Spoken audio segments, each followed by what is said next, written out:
আসসালামু আলাইকুম, কেমন আছেন আপনারা সবাই? আজকে রান্না করব গুচি মাছ, সাথে ইটা মাছও থাকবে।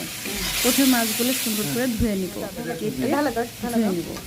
তারপরে কড়াইতে তেল দিব, মশলা দিব, আদা বাটা, রসুন বাটা, পেঁয়াজ বাটা, আর দিব হলুদের গুঁড়া, মরিচের গুঁড়া